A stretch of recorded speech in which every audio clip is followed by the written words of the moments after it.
자, 그러면 이제 본격적으로 60년 동안이나 1위를 차지한 그런 대단한 작품 시티즌 케인, 시민 케인을 한번 살펴볼 텐데요. 네, 간략하게 한번 그 구성을 한번 볼게요. 일단 오선 웰스 감독이 감독을 했고요. 그리고 포스터에 나와 있는 저 인물 바로 주연도 자기가 맡았습니다. 각본도 오선 웰즈가 썼습니다. 영화는 1941년에 개봉을 했는데 그 당시 굉장한 대형, 그러니까 우리로 따지자면 뭐 CJ 같은 굉장히 큰 회사라고 할 수 있을 텐데 그런 회사에서 이 영화를 만들어내기도 했습니다. RKO 라디오 픽처스라는 회사였는데요. 좀 재밌는 사연이 있어요. 오서 웰스가 1915년생이라 고작 26살 때 이 영화를 만든 거거든요. 어떻게 가능했을까? 지금 같으면 뭐 제가 생각했을 때 대학을 졸업하기도 쉬운 나이가 아닌데 저 때 영화사 60년을 차지하는 대형 작품을 만들 수 있었다. 천재이기도 하지만 그를 믿어준 누군가가 있어서 영화를 제작하는 데 지원을 해줬을 거 아니에요. 자, 바로 조금 전으로 돌아가 봐야 합니다. 바로 1938년에 이 올선 웰스는 원래 연극 무대에도 오르는 배우이기도 했고요. 그리고 라디오 극을 만들어서 그 극을 송출하는 작가와 감독 일을 하기도 했습니다. 그 전에 1938년 10월 30일에 바로 H.G. 웰스의 SF 소설인 우주 전쟁을 너무나 그럴듯한 라디오 극으로 만들어냈어요. 어떤 식으로 만들어냈냐면 처음에 오늘 라디오를 시작하겠습니다 이러다가 어디선가 외계인이 침공을 했습니다. 지금 미국을 비롯한 온 지구가 이 외계인 침공 때문에 큰일이 났습니다라는 식으로 너무나 실감나게 해서 그때 당시 30년대 말이니까요. 1, 2차 세계대전 한창 중간이기도 했었잖아요. 그러다 보니 사람들이 진짜 외계인이 공습이 있는 줄 알고 혼비백산을 일으켰다고 합니다. 바로 이 능력을 높이 산 스튜디오에서 그래, 이런 인물이라면 사람들을 깜짝 놀라게 하게 할 수 있겠구나. 자, 그러니까 이 사람한테 좀 대형 프로젝트를 맡겨도 되겠다라는 신뢰감을 준 거죠. 오선 웰즈는 이런 말을 하기도 했습니다. 헐리우드는 아이가 갖고 싶어하는 장난감을 만드는 곳이다. 그러니까 나는 한마디로 지금으로 따지면 굉장히 대중성 있고 상업성 있는 영화를 만들 자신이 있다라고 말한 거기도 하겠죠. 자, 그래서 이 영화를 만들게 되었습니다. 바로 시티즌 케인이라는 작품을 만들었는데요. 좀 줄거리와 내용을 좀 살펴보자면 첫 번째 궁금함이 들죠. 케인이 누군가? 케인은 시티즌 케인, 시민 케인이라고 할 수 있지만 사실은 평범한 시민은 아니었습니다. 왜냐하면 대단한 언론 재벌이었기 때문인데요.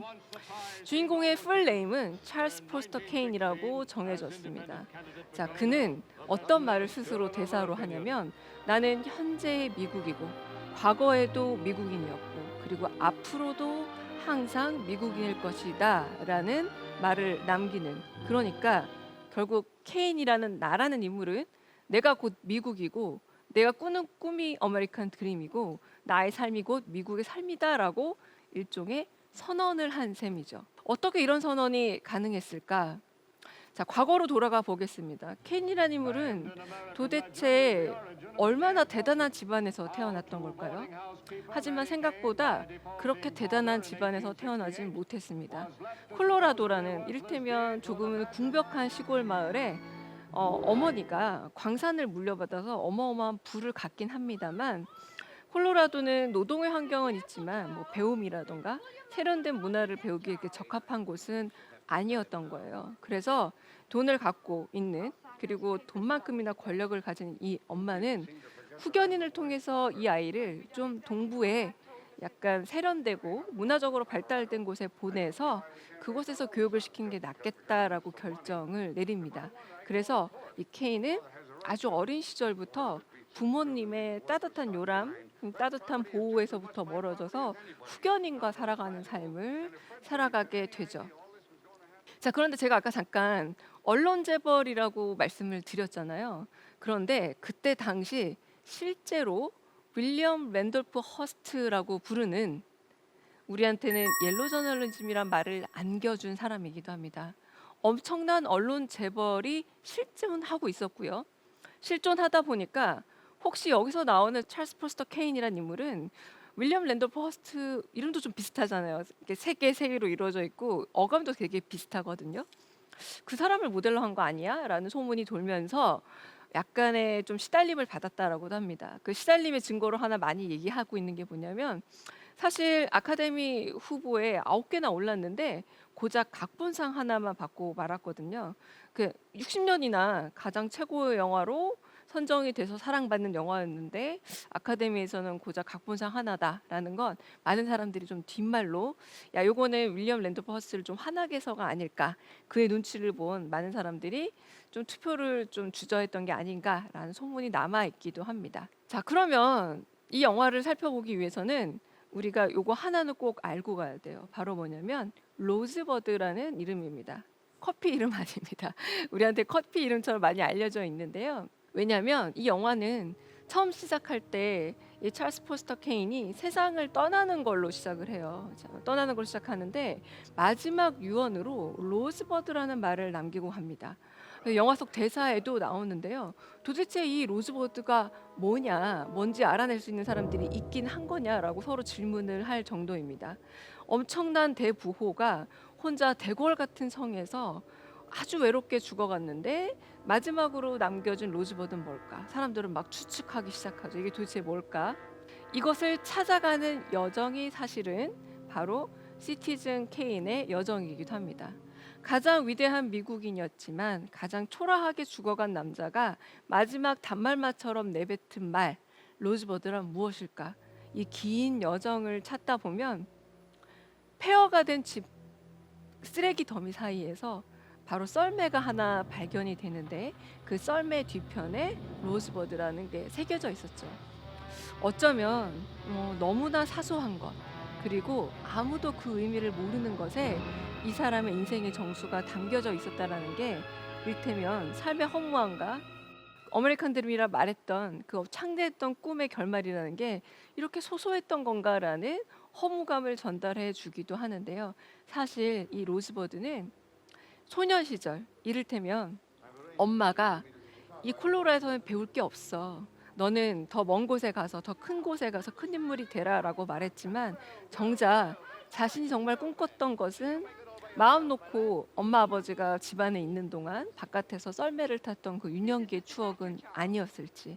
그리고 썰매 하나만 있었으면 행복해서 더할 나위 없이 바랄 게 없었던 그 소년 케인이 마지막 눈 감는 순간에 정말 그리웠던 대상은 아닌지를 돌아보게 합니다. 그러니까 진짜 행복이란 무엇인가라는 질문을 로즈버드라는 이 이름에 압축해서 시민 케인을 통해 바로 오손 웰스가 던지고 있다고도 할 수 있는 거죠.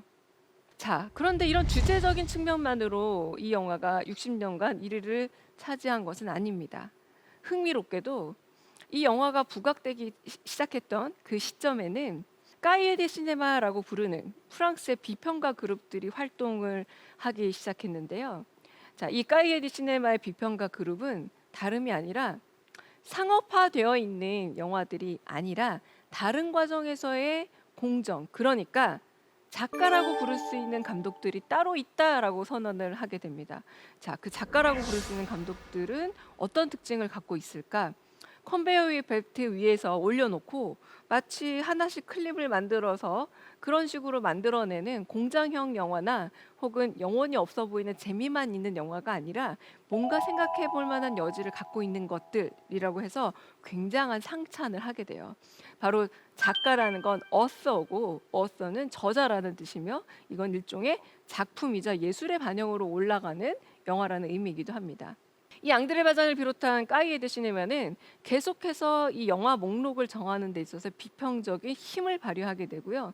제가 영화 비평가기도 하지만 영화 비평가로서 영화계에 가장 큰 영향력도 미치고 서로 교호작용을 하면서 정말 긍정적 시너지를 냈던 가장 행복했던 시기가 바로 이 시기이기도 합니다. 자, 그렇게 보자면 이 미장센이란 말도 사실 불어인데 샴푸 이름이기도 하죠. 불어인데 왜 불어에서 왔는지 눈치를 좀 채셨을 거예요. 자, 이 미장센이란 용어 자체가 영화 안에서 보여줄 수 있는 기법적인 시각적인 촬영 그리고 조명, 음악 이 모든 요소들이 합쳐져서 갖게 되는 예술적 요소를 의미한다고 할 수 있을 텐데요. You don't expect me to keep any of those promises, do you? 오손 웰즈의 이 미장센은 바로 여기서 발견할 수 있습니다. 바로 다름 아니라 디포커싱이라 부르는 매우 중요한 영화적인 기법의 발견에서 볼 수 있는데요. 자, 이 미장센의 핵심을 이루는 것들을 보자면 일단은 새로운 기법을 바로 오손 웰즈가 영화에 발명해서 적용까지 했다라는 겁니다. 저는 깜짝 놀란 게 오손 웰즈가 천재가 아닌가 싶었던 게 실제로 오손 웰즈는 영화학과를 다녔다거나 영화를 배운 경험이 없다라고 해요. 그냥 역마차라는 영화를 여러 번 보면서 저렇게 영화를 찍어였지라고 독학을 했다고 하는데요. Nickname I had as a kid. Right name's Henry. Seems to me I knew. 그럼에도 불구하고 제가 오손 웰즈가 이룩한 여러 가지 새로운 기법과 촬영에 대해서 좀 이름만 먼저 말씀을 드려보겠습니다. 첫 번째는 제가 아까 죽어가는 시점에서 영화가 시작을 해서 과거로 돌아간다고 말씀을 드렸잖아요. 플래시백이라는 것. 그러니까 흔히 말해서 태어나는 순간 영화가 시작해서 끝나는 순간, 죽는 순간 끝나는 이런 구성을 연대기적 구성이라고 부릅니다. 대부분의 영화들은 그때 그렇게 연대기적으로 삶의 순서대로 영화가 조작이 되는 연대기적 구성이었어요. 그런데 시민 케인은 Rosebud. Dead or alive. It'll probably turn out to be. 삶의 끝에서 처음으로 되돌아가는 플래시백 기법을 썼다는 점에서 서사적으로 매우 독특한 도전을 했던 작품이기도 하고요. 자, 그리고 무엇보다 중요한 거는 광학적으로 디포커스라는 것을 활용해서 초점을 어느 한 사람에게 맞추는 것이 아니라 등장하고 있는 모든 인물들에게 초점을 맞춰줌으로써 그 인물들의 구도를 새로운 역학관계로 구성해내고 권력관계까지 유추해낼 수 있는 해석의 여지를 줬다라는 겁니다. 미장센 혁명 같은 거였던 거죠. 그리고 이 영화를 보면은 아래에서 위로 찍는 바로 안각이라 부르는 로우 앵글을 자주 보여주게 되는데요. 로우 앵글은 주로 정치인들이나 정치 지도자들, 심지어 독재자가 좋아하는 그런 앵글이기도 합니다. 왜냐하면 아래에서 위로 찍으면 그 사람이 훨씬 더 위대해 보이고 커 보이는 효과를 받게 되거든요. 그걸 활용해서 시민 케인의 위대함을 여러 번 보여주고 있고요. 또 그리고 로키 라이트라는 걸 씁니다. 이게 뭐냐면 조명을 매우 낮게 어둡게 보여줌으로써 그래서 이 조명을 통해 사람들의 감정이라던가 혹은 그 사람이 놓여 있는 위치 같은 것들을 객관적으로 보여주는 미장센으로 활용하기도 했습니다. 자, 그리고 몽타주 기법이라고 하는 러시아 영화에서 발전된 이 편집 기법을 활용함으로써 또 그 사람의 생애를 입체적으로 보여주는 데 활용하고 있죠. 대략 얘기한 게 이 정도입니다. 바로 이 모든 것들을 영화 속에서 실현했다라는 게 가장 중요한데요.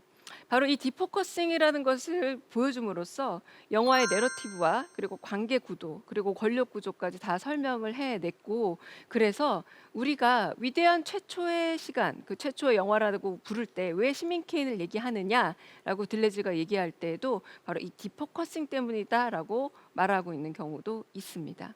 바로 이 장면을 좀 주목해서 보셨으면 싶은데요. 이 그림을 보자면 사진을 보자면 한 장면이에요.